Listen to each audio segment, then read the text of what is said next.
Hello viewers, welcome back to Sea and Ship. In today's video, we are going to understand how to find an earth fault on board a ship. Earth fault is one of the most common electrical problems at sea, especially in 440-volt systems. It usually occurs when one phase line comes in contact with the ship's hull due to insulation failure, moisture, or cable damage. Since most shipboard electrical systems are ungrounded, a single earth fault will not trip the supply, but it is still very dangerous and must be located and cleared as soon as possible to prevent serious damage or blackout. When an earth fault occurs, an alarm will appear on the main switchboard or distribution panel, and the insulation monitoring system may show a low resistance value. When this alarm comes, there is no need to panic. The correct approach is to find the fault step by step.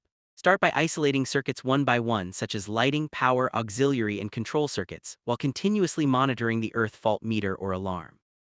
The moment the alarm disappears, the isolated circuit becomes the suspected faulty circuit. After identifying the faulty feeder, move to the corresponding distribution board and isolate the subcircuits one at a time. This method helps narrow down the problem to a specific cable or equipment. Once the faulty section is identified, use a Megger insulation tester and check the insulation resistance between line and earth. If the value is below 1 megohm, it confirms an earth fault in that motor, cable, or equipment. From real onboard experience, especially on bulk carriers, most 440-volt earth faults commonly originate from crane grab connections, where cables are constantly moving and exposed to moisture. Another common area is galley equipment like hot plates and heaters, where heat and steam gradually damage insulation. Deck machinery such as windlass motors and mooring winches are also frequent sources due to continuous exposure to sea water and harsh weather conditions. These areas should always be checked first when an earth fault alarm appears. Once the faulty equipment or cable is found, take proper corrective action by drying the motor, repairing or replacing damaged cables, and tightening all terminals securely.